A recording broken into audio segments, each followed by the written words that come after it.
Tabiat bizga o'zining go'zalligidan bahra olish bilan birga xilma-xil qushlarning jozibali sayrashidan tortib, ota-onamizning erkalashlari-yu kuy-qo'shiqlardan zavqlanib, raqsga tushish imkonini bergan. Biroq oramizda shunday insonlar borki, ular eshitishdan mosuvodirlar. Shunday bolalarga ziyo ulashib kelayotgan bugungi qahramonimiz Kamola Rahimovadir. Biz uning bir kunlik faoliyatini kuzatdik.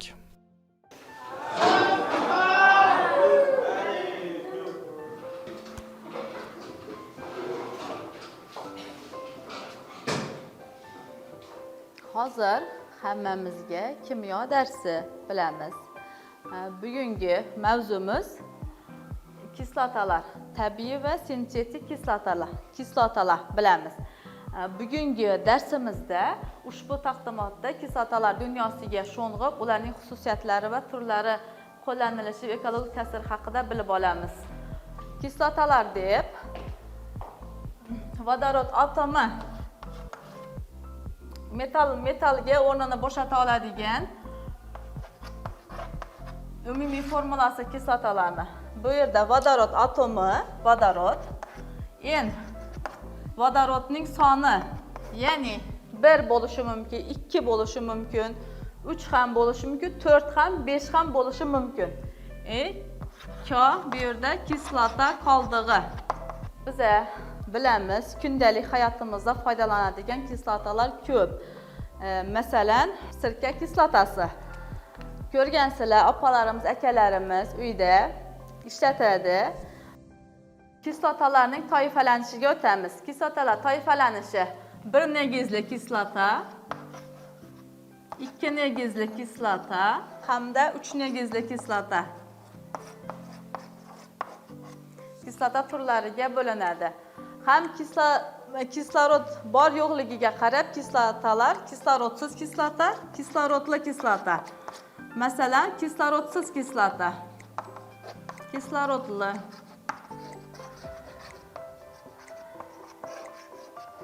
kislorodli kislotalarga bo'linadi. Ftarid kislota, sulfat kislota.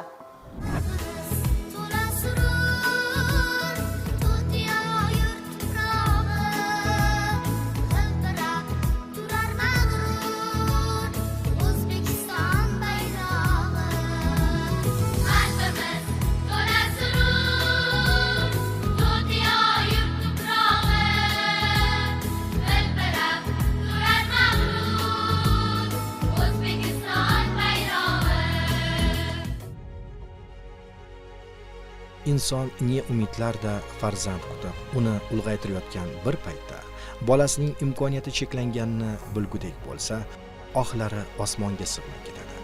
Kamola Rahimova ham oddiy o'rta maktabda ishlashi mumkin edi. Lekin nasibasi shu yerda ekan, avvaliga ancha-muncha qiyinchiliklardan ham o'tdi. Qahramonimizning ushbu maskanga ishga kirishini turmush o'rtog'i Shavkat Rajabov da'vat qilgani haqida quyidagicha so'zlab berdi. Qo'rquv bo'ldi boshda. 5-6 oycha nima qilmadim. Surda pedagogika o'qiysam deb nima qildi. O'rta maktabda oliy ta'limda ishlaganman. Yo'q, qo'ymayman. Yuragim bardosh bermaydi deb nima qilganman. Oson emas bu yerda ishlash. Bunaqa bolalar bilan kunda ko'rib nima qilish insonni ham ezib yuboradi. Bunday bolalarga ta'lim berish odatda qiyin. Oddiy o'rta maktablarda biz ovozimiz bilan dars o'ta olamiz, lekin bu yerda eshitishida nuqsoni bo'lgan bolalar bilan labdan o'qish bo'ladi. Jest, imo ishora bilan o'rgatishga harakat qilamiz. Bo'lmasa tushunishmaydi, eshitishmaydi.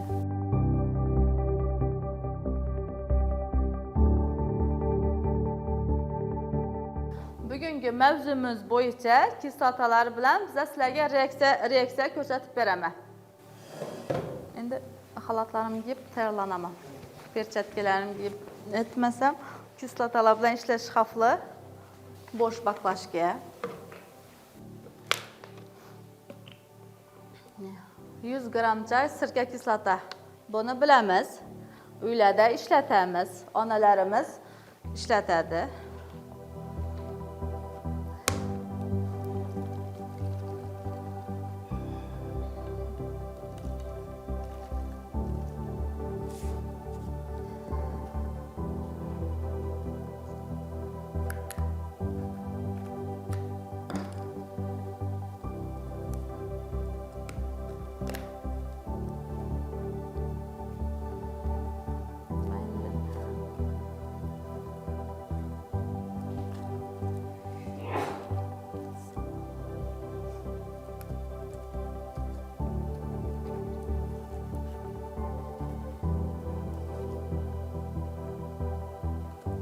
sirka kislotasi.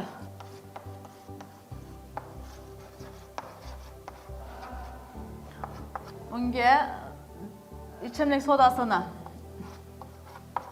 natriy gidrokarbonatni. Hozir reaksiya kirishtiramiz. Nima hosil bo'ladi? Natriy atsetat tuzi, cho'kma natriy atsetat tuzi, karbonat angidrid gazi hamda suv hosil bo'ladi.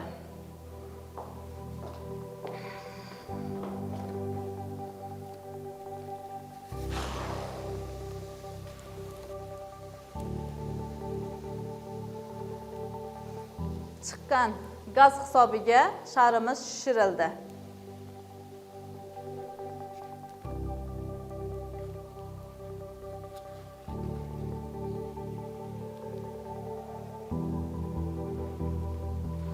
Hozirgi tajribani ko'rdingizlarmi? Tushundingizlarmi? Tushundingizlarmi? Bor edi. Sirka kislota bor edi. Keyin biza ichiga ichimlik sodasini soldik. Natriy gidrokarbonat soldik. Keyin ikkitasi reaksiya kirishib gaz hosil bo'ldi. Shu bilan sharimiz shishirildi. Gaz hisobiga. Imkoniyati cheklangan bolalar bilan ishlash juda qiyin. Chunki ta'lim berish jarayonida ularning ruhiy holati va salomatligiga doimiy e'tibor berib turishi kerak. Aks holda ta'lim sifati yuqori bo'lmaydi. Qolaversa, har bir o'quvchining o'z dunyoqarashi va qiziqishlari ham bor. Mana 2018-yilda maktab internatimiz yangidan tashkil qilindi. Yangi bino, yangi imkoniyatlar. O'quvchilarimiz bugungi kunda 23 nafar o'quvchimiz oliy ta'lim muassasalariga grant asosida o'qishga kirishga muvaffaq bo'lishdi. Bundan tashqari oliy ta'lim bilan bir qatorda o'quvchilarni kasb-hunarga yo'naltirish bo'yicha mana tikuvchilik, duradgorlik to'garaklari, sport yo'nalishi bo'yicha kibersport bo'yicha to'garakimiz alohida qayd etishimiz mumkin. Bundan tashqari futbol, voleybol to'garaklari o'z faoliyatini ko'rsatib turibdi maktab internatimizda. Bugungi kunda mana kecha ko'pgina o'quvchilarimiz imkoniyatlar olimpiadasi degan yangi bir tashabbus nima bo'lyapti. 4 nafar o'quvchimiz Toshkent shahrida imkoniyatlar olimpiadasida qatnashish imkoniyatiga ega bo'lishdi.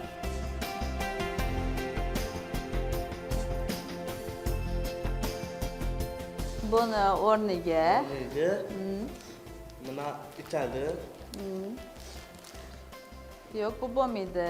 Bu osh tuzi, natriy xlorid. Bu natriy gidrokarbonat. Osh tuzida nimasi yo'q. Bu gaz chiqish hisobiga biz natriy gidrokarbonat soldik. Shuni hisobiga kalsiy karbonat gazi chiqdi. Agarda o'rniga osh tuzi natriy xloridni solganimizda gaz chiqmas edi. Gaz chiqmaydi, sharimiz shishmasdi.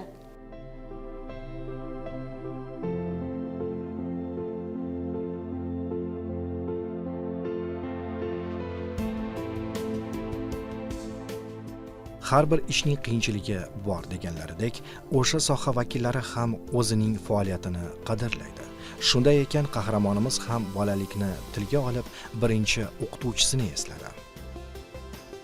Men aslida chapaqay bo'lganman. Birinchi sinfga borganimda birinchi ustozim Jumagul opa o'ng qo'lda yozishni o'rgatgan. Chap qo'lda yozib o'tirganman, mumkin emas deb o'ng qo'limga olib kelgan, tushgani aylanib kelincha chap qo'lda yozib tugatib qo'yardim. Shu ko'rib kelib, yo'q qizim deb o'rgatgan. Shu o'rgangani bilan ruchkam o'ng qo'lda bo'lib ketgan, lekin kundalik ishlari pichoqmi, qoshiqmi, lekin chap qo'limda. Ustozimning bu menga bergan birinchi tanbehi o'ng qo'lda ishlashimga yo'l ochib berdi. Birinchi ustozimning dars o'tish uslubi menga qiziqish uyg'otgan, maktabda o'qituvchilikka qiziqish uyg'otgan. Undan keyin 8-sinfda kimyo darsi bo'lardi. Ustozimiz Pirov Ilhom aka bizga elektron pog'onachalarni o'rgatdi. Shu mavzu shunaqangi o'rgatdiki, har bir katakchalarga elektronchalarni joylashtirishlari, shu bilan qiziqib ketganman kimyo faniga. Shu o'z ustimda ishlab, kimyo biologiya faniga chuqurlashtirib o'rganadigan bo'ldim. 11-sinfda tayyorlovga bordim. 11-sinfda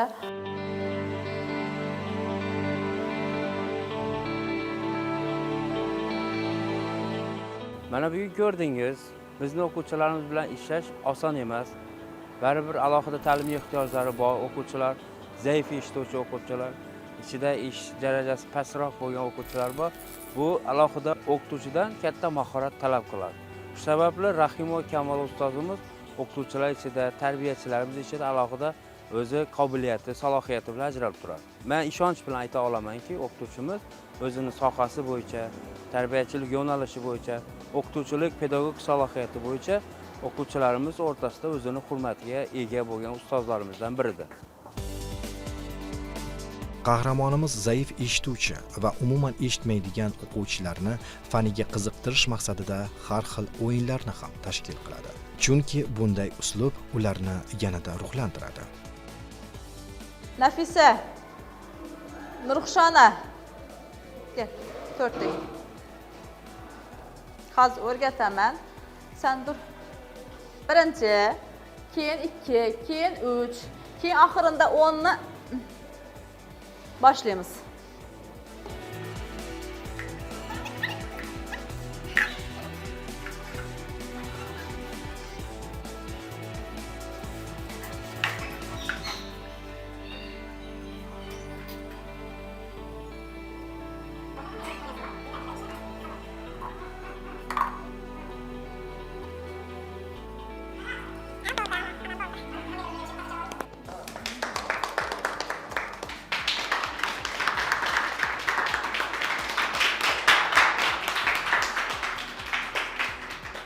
Zamonaviy ta'limni 4K modeli bo'yicha shuni 4 ta tamoyili bor: kreativlik, kollaboratsiya.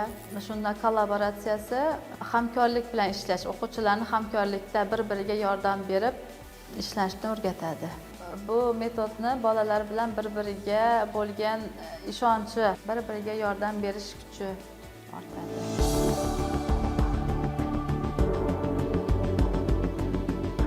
Xo'p, suvning qanday agregat holatlari bor? Muz, suyuq, xo'p, gaz. Bu birinchisi qattiq holati. Uyimizda ko'rganmiz, xolodilniklarda bor, ha? Muz, qattiq, doimiy aylanish xususiyatiga ega suv. Qattiq, suyuq hamda gaz holatiga bo'ladi. Bu qattiq muz, suyuq holati. Keyingisi bu holati. Suv qaynaganda bu holatiga o'ta doimiy aylanish xususiyatiga ega. 100 gradus Selsiyda qaynatiladi.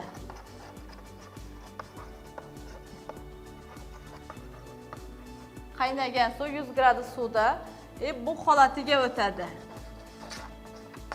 Bu holatiga o'tadi. Qattiq holati 0 gradus Selsiyda. Qattiq holat muz.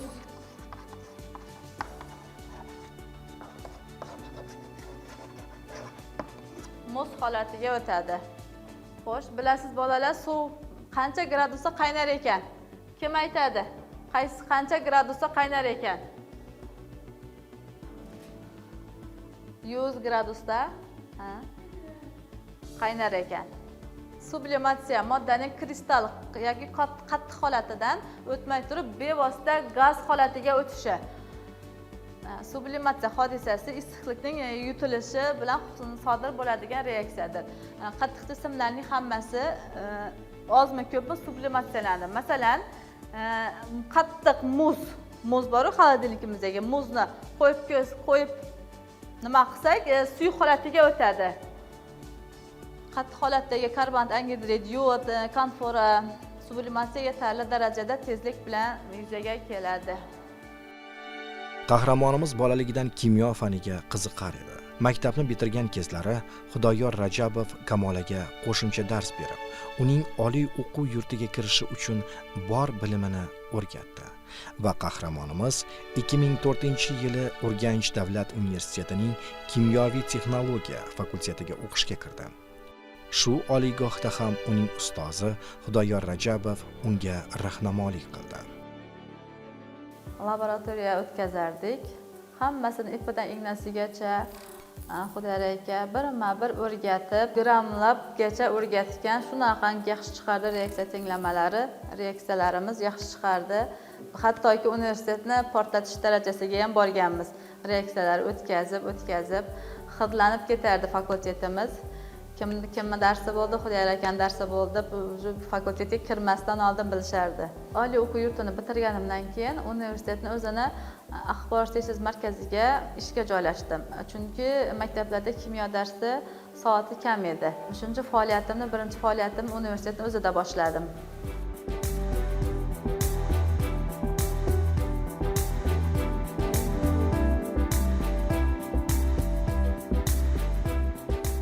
Tabiatimizda suvlar ko'p. Masalan, dengizlarda, okeanlarda suvlar ko'p. Lekin ularni tuzi ko'p. Ularni iste'mol qilish mumkin emas. Ikkita o'quvchi Sanchiq. Keyin ham bir kichkina Sanchiq. O'quvchilarimizni aqliy hujumini aniqlash metodi. Qo'yib chiqamiz. Boshlaymiz.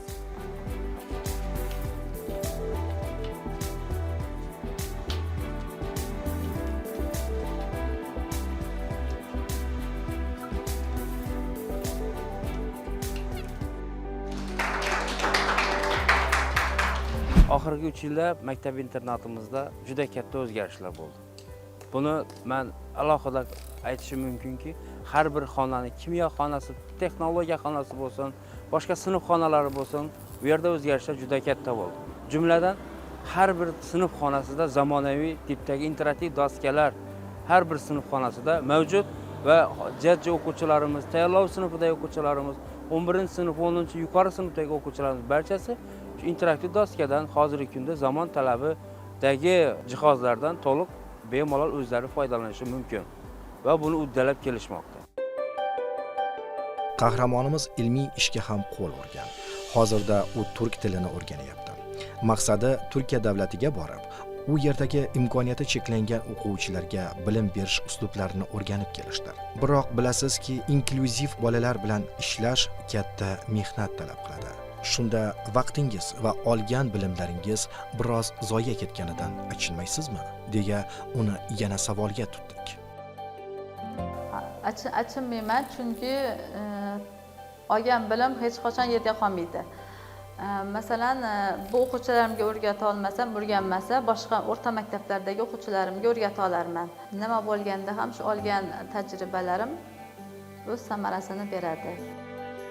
Qahramonimizning bir kunlik faoliyatini kuzatar ekanmiz. To'garak darslarida u o'quvchilarga hattoki qo'shiq kuylashni o'rgatayotganini ko'rib qoyil qoldik. Oftobi tegmayin ko'ngil tiladim, yashil qirlaridan sunbul tiladim. Sevgini sog'ina degadir ko'ngil, bahor keldi do'stlar, bu go'zal bahor. Bahor keldi do'stlar, bu go'zal bahor. Adrini taratib gul chechaklarga, o'smalar ulashib kelinchaklarga. Adrini taratib gul chechaklarga, o'smalar ulashib kelinchaklarga. Xush xabar aytirib kamalaklarga. Bahor keldi do'stlar, bu go'zal bahor. Bahor keldi do'stlar, bu go'zal bahor. Bahor, bahor, bu go'zal bahor.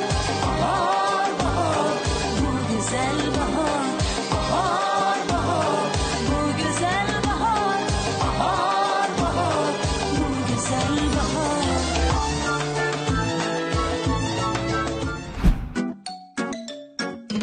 Har doim hamma joyni toza ozoda saqlang. Axlatni konteynerga betartib tashlamang. Yo'lak va ariqlarni chiqindiga to'ldirmang. Qog'oz yoki shishani ko'chada qoldirmang.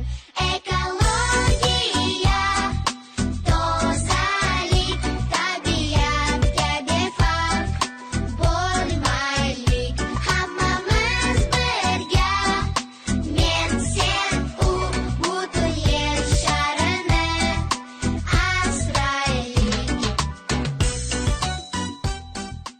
Bu tajribamiz issiq kartoshka deb nomlanadi. Buning uchun bizga oddiy suv, idish yuvadigan gel va havoni hidlantiradigan vosita. Tajribamizni boshlasak, birinchi navbatda idishga oddiy suvni quyamiz. Keyin idish yuvadigan gelni ma'lum bir miqdorda quyiladi. Quyib bo'lgandan keyin ozgina chayqatiladi. Ko'pirguncha havoga hid beruvchi vositani ustidagi qopqoqini olib tashlab, bizlarga o'zi gaz kerak bo'ladi. Gaz bo'lmaganligi sababi mana shu hid beruvchi vositadan foydalanamiz. Ya'ni aerozol sifatida foydalaniladi. Ko'rib turganingizdek issiq kartoshka deb nomlanishiga sabab, ya'ni ko'p chiqishi. Tajribamizni boshlashdan oldin qo'limizni yaxshilab namlantirib olamiz.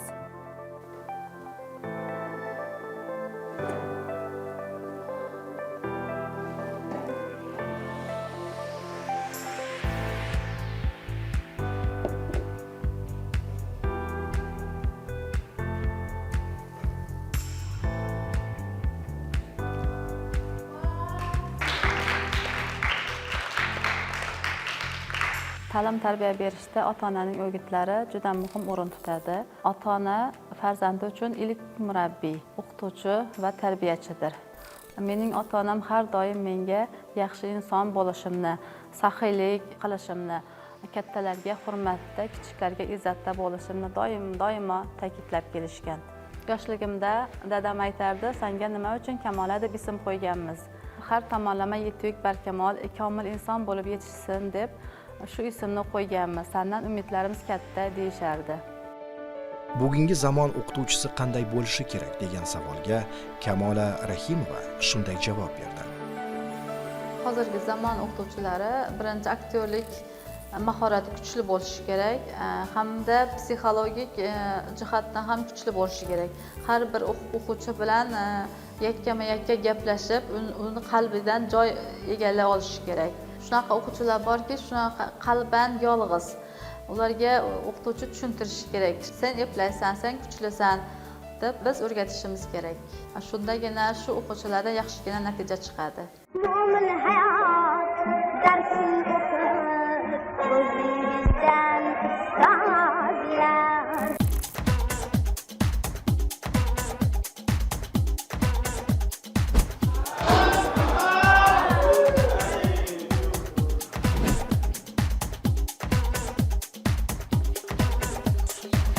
Hozirgi tajribani ko'rdingizlarmi? Tushundingizlarmi?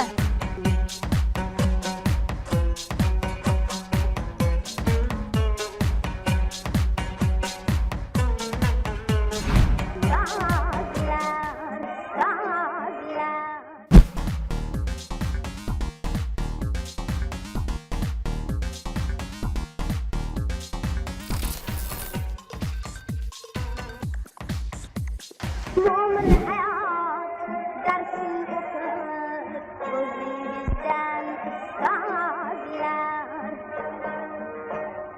Men shu maskanda ishlayotganimdan juda ham baxtiyorman. To'g'ri, bu yerda o'quvchilar bilan muloqot qilish qiyin, lekin shunday bo'lsa ham ular meni qalbimga juda ham yaqin. Chunki ota-onalar imkoniyati cheklangan farzandlarini olib kelganida men qalbimdan nimalar o'tganini tushuntira olmayman. Qiynalaman. To'g'ri, bu ota-onalar bu bolani shunday bo'lishini xohlashmagan. Lekin shunday bo'lsa-da, mening ota-onam barcha yutuqlarimda erishishimda yaxshigina xizmat qilishdi. Va shuning uchun ham men ularga o'z minnatdorchiligimni bildirmoqchiman. Maskanimizga kelayotgan har bir o'g'il-qiz bular mening farzandlarim va men har biri bilan ishlayotganimdan to'la-to'kis baxtliman. Muallimning bir kuni. Bugungi loyihamiz biroz og'ir bo'lgan bo'lishi mumkin, lekin qahramonimizning faoliyati haqiqatdan fidoyilikdir. Chunki u dars berishga 2 karra tayyorlanadi. Bolalarning ko'ngliga yo'l topish uchun esa hattoki bo'sh vaqt topib, ular bilan birgalikda sport bilan ham shug'ullanadi. Kimyo fanidan biron bir yangilik o'rgansa, maktabga yugurib, u yerdagi har bir bolaga o'rgatgisi keladi. Kamola Rahimovaga netindek iroda tilab, u bilan xayrlashdik.